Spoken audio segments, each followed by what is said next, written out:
ஸ்ரீ காளிமாதா ஜோதிடம் உலக புகழ்பெற்ற ஜோதிடர் பண்டித் மகாராஜா. காதல், கல்யாணம், உத்தியோகம், வியாபாரம், கல்வி, குழந்தை பாக்கியம் மற்றும் மந்திர சூனிய பிரச்சனைகளுக்கு நிரந்தர தீர்வு. வணக்கம். மீண்டும் மற்றும் ஒரு ராஜ்யம் நிகழ்ச்சியினூடாக சந்தித்திருக்கின்றோம்.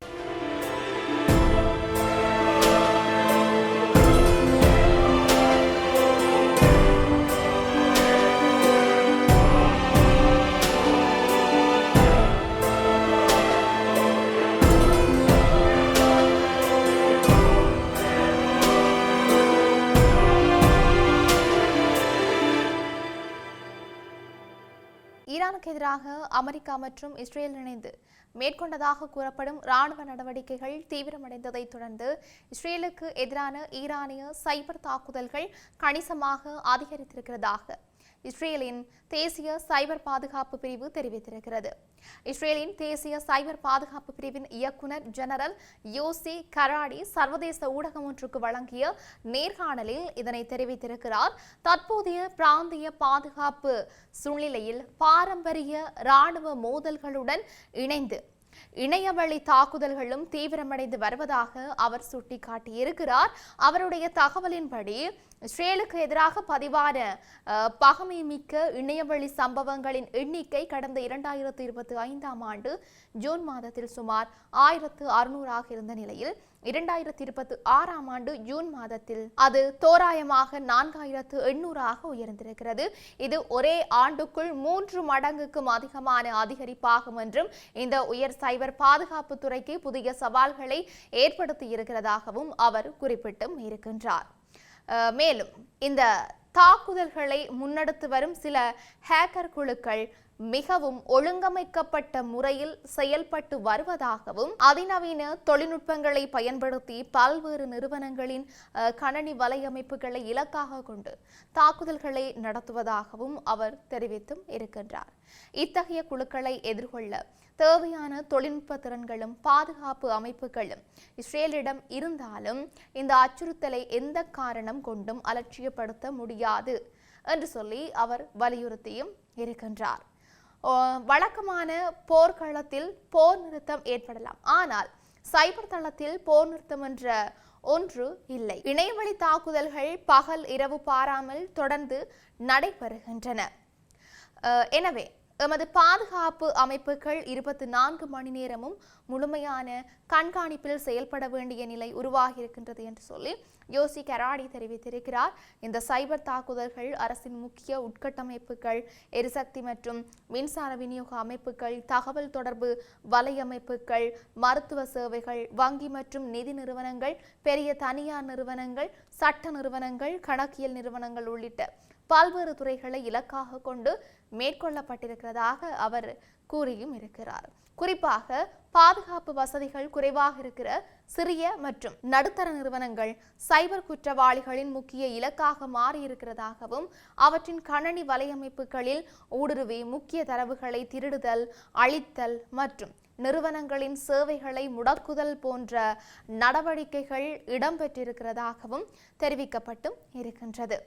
சில நிறுவனங்கள் பல மணி நேரங்களும், சில நிறுவனங்கள் பல நாட்களும் தங்களுடைய சேவைகளை மீட்டெடுக்க முடியாத நிலைக்கு தள்ளப்பட்டிருக்கிறதாகவும் கூறப்பட்டிருக்குது. மேலும் சில தாக்குதல்களில் நிறுவனங்களின் தரவுகள் குறியாக்கம் செய்யப்பட்டு அவற்றை மீட்டெடுக்க பணம் கோரும் ரேசம்வேர் வகை தாக்குதல்களும் இடம்பெற்றுள்ளதாக பாதுகாப்பு வட்டாரங்கள் தெரிவித்திருக்கிறதாக சர்வதேச ஊடகங்கள் செய்தி வெளியிட்டிருக்கின்றன. இதன் காரணமாக அரசு மற்றும் தனியார் நிறுவனங்கள் தங்களுடைய சைபர் பாதுகாப்பு முதலீடுகளை மேலும் அதிகரிக்க வேண்டிய தேவை ஏற்பட்டிருக்கிறதாகவும் குறிப்பிடப்பட்டும் இருக்கின்றது. இதற்கிடையில் இந்த குற்றச்சாட்டுக்கள் தொடர்பாக ஈரான் உடனடியாக எந்த ஒரு உத்தியோகபூர்வ பதிலும் வெளியிடவில்லை. இருப்பினும் பிற நாடுகளுக்கு எதிராக தாங்கள் சைபர் தாக்குதல்களை முன்னெடுப்பதாக முன்வைக்கப்படும் குற்றச்சாட்டுக்களை தெஹ்ரான் தொடர்ந்து மறுத்து வருகிறது. தாங்கள் எந்தவித தாக்குதல்களிலும் ஈடுபடவில்லை என்றும் இத்தகைய குற்றச்சாட்டுகள் அரசியல் நோக்கத்தோடு முன்வைக்கப்படுவதாகவும் ஈரான் முன்னரும் கூறியிருந்தது. அதேவேளை தங்களுடைய அரசு நிறுவனங்கள், வங்கிகள், தகவல் தொடர்பு அமைப்புகள் மற்றும் முக்கிய சைபர் உட்கட்டமைப்புகளும் பல முறை வெளிநாட்டு ஹேக்கர் குழுக்களின் தாக்குதல்களுக்கு உள்ளாகி இருக்கிறதாக ஈரான் கடந்த காலங்களில் தெரிவிச்சிருந்தது. இதனால் தங்களும் சைபர் தாக்குதல்களின் பாதிக்கப்பட்ட நாடுகளில் ஒன்றாக இருப்பதாகவும் அந்த நாடு வலியுறுத்தி வருகிறது. மத்திய கிழக்கில் நிலவி வரும் இராணுவ பதற்றம் தற்போது இணையவழி பாதுகாப்பு துறையிலும் தீவிரமான மோதலாக மாறி வருவதாக சர்வதேச பாதுகாப்பு ஆய்வாளர்கள் சுட்டிக்காட்டி இருக்கிறார்கள். எதிர்காலத்தில் பாரம்பரிய ஆயுத போர்களுடன் இணைந்து சைபர் தாக்குதல்களும் நாடுகளின் தேசிய பாதுகாப்பு, பொருளாதாரம் மற்றும் முக்கிய சேவைகளுக்கு பெரும் சவாலாக உருவெடுக்கக்கூடும் என்றும் அவர்கள் எச்சரித்தும் இருக்கிறார்கள். இவை இப்படி இருக்க, ஈரான் மற்றும் அமெரிக்காவுக்கு இடையிலான முக்கிய பேச்சுவார்த்தை கட்டாரின் தலைநகர் டோஹோவில் நாளை நடைபெற இருக்கிறதாக அமெரிக்க ஜனாதிபதி டொனால்ட் ட்ரம்ப் தெரிவித்து இருக்கிறார். அணுசக்தி, பிராந்திய பாதுகாப்பு மற்றும் இருதரப்பு உறவுகள் தொடர்பான முக்கிய விடயங்கள் இந்த உயர்மட்ட பேச்சுவார்த்தையில் இடம்பெறலாம் என்று சொல்லி எதிர்பார்க்கப்பட்டிருக்கிறது. எனினும் இந்த பேச்சுவார்த்தை தொடர்பாக ஈரான் இதுவரைக்கும் எந்த ஒரு உத்தியோகபூர்வ அறிவிப்பையும் வெளியிடவில்லை. இதனால் அமெரிக்கா அறிவித்தபடி பேச்சுவார்த்தை நடைபெறுமா என்பது தொடர்பில் சர்வதேச அரசியல் வட்டாரங்களில் எதிர்பார்ப்பு நிலவுகின்றமையும் குறிப்பிடத்தக்கது. தோஹோவில் நடைபெற இருக்கிற அமெரிக்க தரப்பு பேச்சுவார்த்தை குழுவிற்கு அமெரிக்காவின் சிறப்பு தூதர் ஸ்டீவ் விட்காஃப் மற்றும் ஜனாதிபதி டொனால்ட் ட்ரம்பின் மருமகனும் முன்னாள் மூத்த ஆலோசகருமான ஜாரட் குஷ்னர் ஆகியோர் தலைமை தாங்குவார்கள் என்று வெள்ளை மாளிகையின் செய்தி தொடர்பாளர் தெரிவித்தும் இருந்தார்.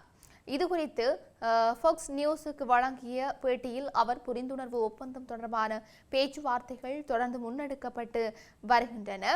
அதன் ஒரு பகுதியாக சிறப்பு தூதர் ஸ்டீவ் விட்காஃப் மற்றும் ஜாரட் குஷ்னர் இந்த வாரம் உயர்மட்ட சந்திப்புகளில் பங்கேற்பதற்காக தோஹோவுக்கு பயணம் மேற்கொள்வார்கள் என்று சொல்லியும் கூறியிருக்கிறார். அமெரிக்கா மற்றும் ஈரானிடையே அண்மை காலமாக நிலவி வரும் பதற்றத்தை தணிக்கும் முயற்சியாக இந்த சந்திப்பு அமையக்கூடும் என்று சொல்லி சர்வதேச அரசியல் ஆய்வாளர்கள் கருதுகிறார்கள். குறிப்பாக அணுசக்தி திட்டம், பிராந்திய பாதுகாப்பு, பொருளாதார தடைகள் மற்றும் இரு நாடுகளுக்கும் இடையிலான உறவுகளை மீள கட்டியெழுப்பும் வழிகள் குறித்து கலந்துரையாடப்படலாம் என்று சொல்லியும் எதிர்பார்க்கப்பட்டிருக்கிறது. அதேவேளை இந்த உயர்மட்ட பேச்சுவார்த்தை தொடர்பாக ஈரான் தரப்பிலிருந்து இதுவரைக்கும் உறுதியான பதில் வெளியாகாததால் சந்திப்பு திட்டமிட்டபடி நடைபெறுமா என்பது குறித்து தொடர்ந்து எதிர்பார்ப்பு நிலவி வருகின்றமையும் குறிப்பிடத்தக்கது. தொடர்ச்சியாக வெனிசுலாவில் கடந்த வாரம் அடுத்தடுத்து ஏற்பட்ட 2 நிலநடுக்கங்களால் உயிரிழந்தோருடைய எண்ணிக்கை 1719 உயர்ந்திருக்கிறதாக தேசிய சட்டமன்ற தலைவர் ஜோர்ஜ் ட்ரோட்ரிக் இன்று தெரிவித்திருக்கிறார். அரசு தொலைக்காட்சியில் பேசிய ட்ரோட்ரிக் மொத்தம் 5034 பேர் காயமடைந்திருக்கிறதாகவும் 15,866 குடும்பங்கள் பாதிக்கப்பட்டிருக்கிறதாகவும் கூறியிருக்கிறார்.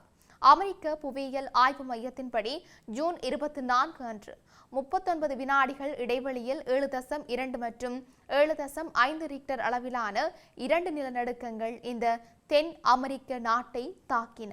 ஜனாகுய் மாநிலத்தில் உள்ள ஜூமோரோவில் 23 கிலோமீட்டர் தென்கிழக்கில் 7.5 ரிக்டர் அளவிலான நிலநடுக்கமும், அதே மாநிலத்தில் உள்ள சான் பெலிப்பிலிருந்து 23.9 கிலோமீட்டர் வடக்கில் 7.2 ரிக்டர் அளவிலான நிலநடுக்கமும் ஏற்பட்டதாக அமெரிக்க புவியியல் ஆய்வு மையம் தெரிவித்தும் இருக்கிறது. இவை இப்படி இருக்க, உலகளவிய ரீதியில் இன்னும் என்னெல்லாம் நடக்கப் போகின்றது என்று நாங்களும் பொறுத்திருந்து பார்க்கலாம். மீண்டும் மற்றும் ஒரு பதிவினூடாக சந்திக்கலாம். வணக்கம்.